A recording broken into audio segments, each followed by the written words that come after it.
Thank you, Eddie. Eddie, Media Relations Director, one of the best around in the bowl business, let me tell you. Welcome everybody again. We're getting closer and closer to the game, and again, it's been, for us, it's been a tremendous week. Ever since the teams were announced, we knew that we were going to have a great matchup. We couldn't have asked for a better matchup. We got a ranked UCLA team who comes in here hot, and of course a Pittsburgh team who comes in very hot, winning their last 4 games to get bowl eligible. So we are extremely happy. The weather looks like it's going to hold up. Mother Nature owes us one from last year anyway. So I hope everything works out. So this time I'd like to introduce Coach McGovern. If you don't mind, I'll take the mic and go from there, Coach. Thank you, Rick. How's everybody doing? My name is Bill McGovern. I'm the defense coordinator for UCLA. And obviously I speak for all of us at UCLA how excited we are to be down here playing a tough team like Pittsburgh. So we're excited to get after them, and I'm sure they're excited to get after us too. So we're looking forward to a hard-fought game, on a Friday. So it should be a lot of fun. Coach, can you go ahead and talk about the arrival and how it's been starting off for you this week? I know we do things a little different here in El Paso. What's it been like to start the week? It's been great. Obviously, the weather's great. We had a good we practiced at UCLA yesterday morning, and then we flew down. We got here last night, and it was seemed like a lot of our people had a good time last night. They enjoyed the things going on last night very well. But and then today we just finished our practice down here. I thought the kids had good energy, got after it, chased it around. And it's one of those things, as you guys all know, when you're doing bowl games, there's guys that are going to play, there are guys that aren't going to play. But you can't worry about those. You got to worry about the guys that are going to be on the field. And that's what we're excited about, and I'm sure Pittsburgh's excited about, is getting the guys out on the field ready to play. And those guys are right now our guys that had a good practice today, so that was a good start.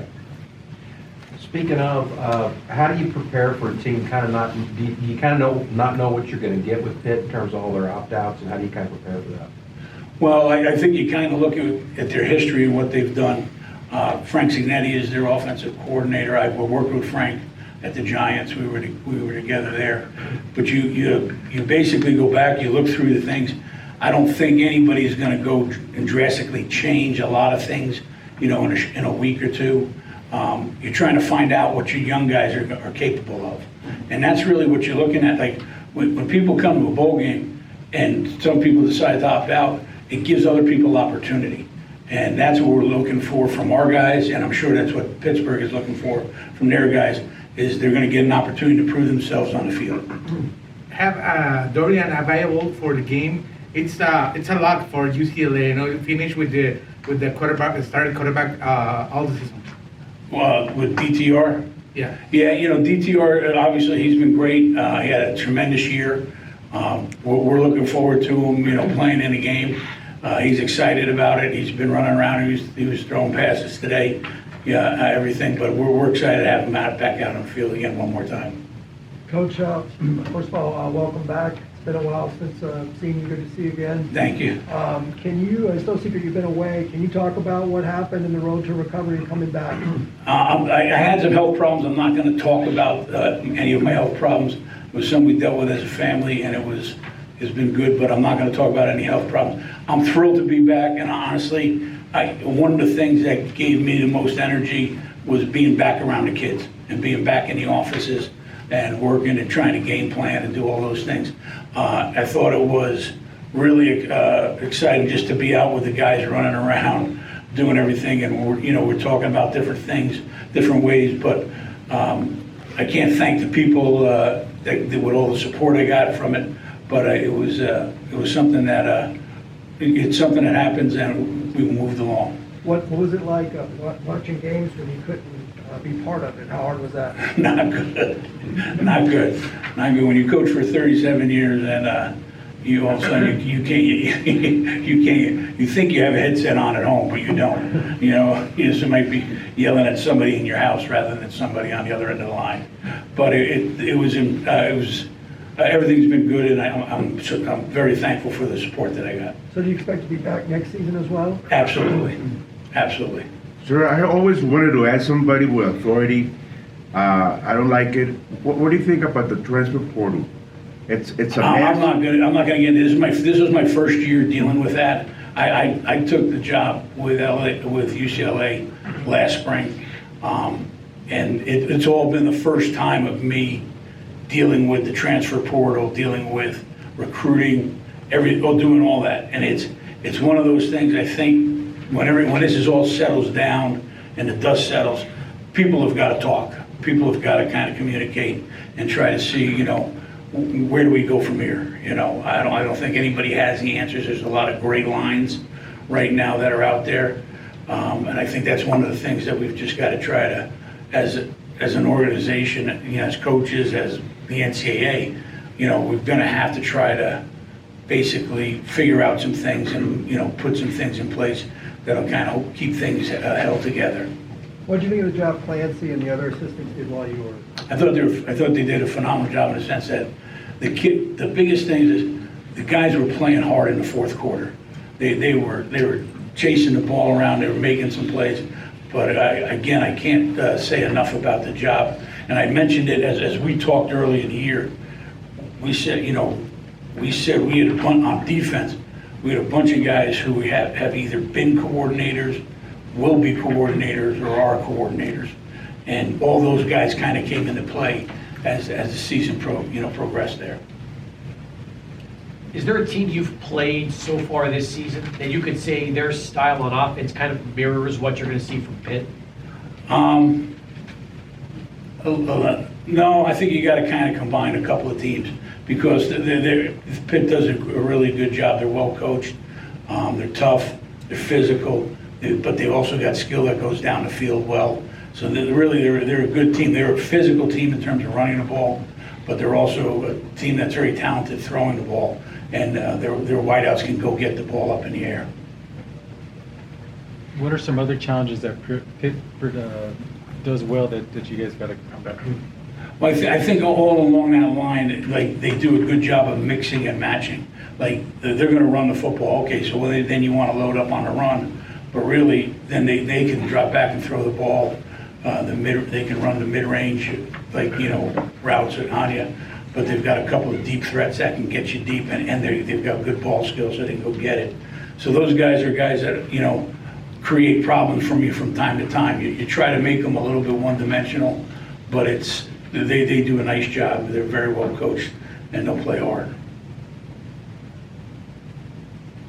Any other questions? Coach, this game, when it was announced, it was billed as a offense. It's going to be a great offensive shootout. As a defensive coordinator, do you kind of take like, oh no, it's not. We're going to do something to stop them? What are your thoughts when you hear the game being billed as as that way? It's one of those things that you hear in all sports. They're trying to push offense in all sports. I mean, in an NBA basketball game, you scored 91 points in the first half. Same thing it's becoming that people are more excited to see touchdowns than third down stops, and it's one of those things. It's a challenge to our kids, it's a challenge, I'm sure, to the Pittsburgh kids that they're going to try to play hard too.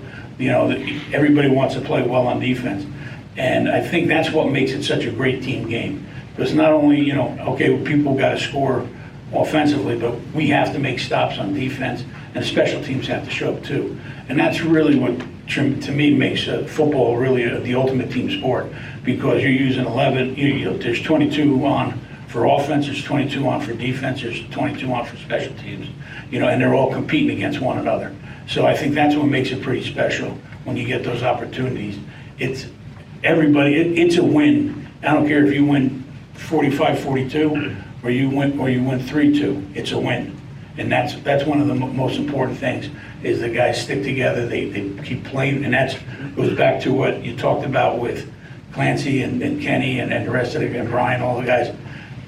Those guys are playing hard in the fourth quarter, and that matters. They're playing for one another, and I think that's really important to notice and to see. Did being away from the game make you realize how much you loved it even more? Absolutely. Not a second went by. Thank you, Coach. Thank you very much. Much. Good. Appreciate you. Thank you. I appreciate it so much, yes. Again, just want a couple announcements. We will have head coaches press conferences on Thursday, again at 10 a.m. and then at 1, just same schedule as today. Okay, so make sure you note that. Also, if you haven't got your credentials, they are available next door, and there's plenty of food for all you media people to eat. I'm gonna ask Bernie to stick around. Does anybody have any questions for Bernie Olivas on anything relating to the Sun Bowl? Right now would be a good time to ask. You got one question? Go ahead. Bernie, how's feel this week? ¿Cómo lo estás sintiendo? Esta semana de tranquilidad, de un Sun Bowl normal, por decirlo así, después de lo del año pasado. Well, like I said, it's back to normal, I think, sort of, kind of, you know, as what we've gone through the last 2 years. And I think the matchup that we wound up with has given us a lot of energy to make this thing the best we could.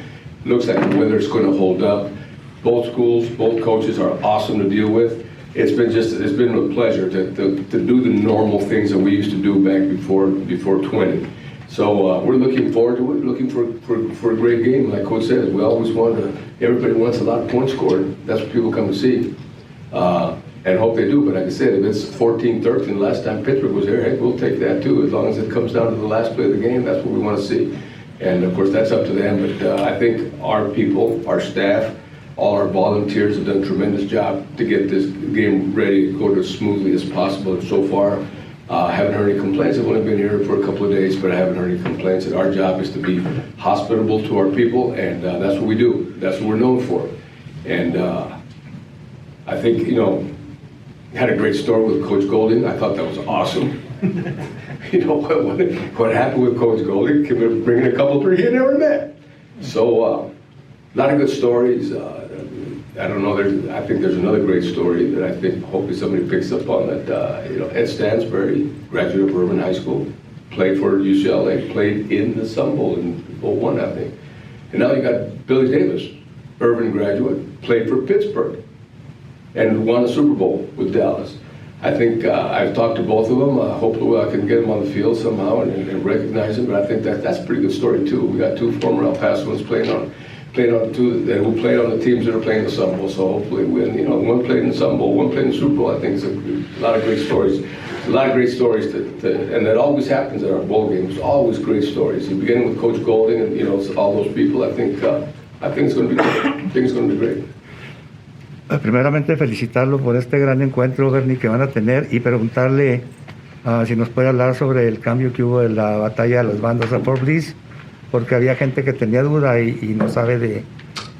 Yeah, and of course, you know, our situation here in El Paso with the migrant situation, we couldn't let those people sleep on the street. So I think the fact that the convention center opened up their doors and it forced us to cancel our fan fiesta the way we know it. This will be the third year in a row that we don't have a fan fiesta, but luckily Fort Bliss opened up their doors, and we're going to have the Battle of the Bands. We're going to have Tony out there. The mascots will be out there. We're going to have mariachis and mariachis and folklorico dancers, and that's all we can do. But if you've never been to the fan fiesta, it's a huge event, and a lot of people ask me, well, why don't you move it to Southwest University Park, or why don't you move it to Memorial Gym? There's a lot of moving parts when it comes to the fan fiesta. If you haven't been there, it's a tremendous event. But at least we got the Battle of the Bands going, which was really the highlight of the fan fiesta anyway. We also got the cheer camp that we used to have, before the fan fiesta. We moved that as well to Cathedral High School. They lent us their gym to have it there as well. So we're trying to make it as normal as possible, even though we're not having the full-blown fan fiesta, which was gearing up to be one of the best we've ever had. And things happen. Unfortunately, things happen. We'll work with what we have. And it's sad that we're not going to have it, but we know why it had to happen, and it happened. We move on. Thank you. Awesome. Thank you, Bernie. Thank you very much. Thank you guys again. Keep an eye out for all my emails. You guys know I send a ton, so just keep an eye out for updates.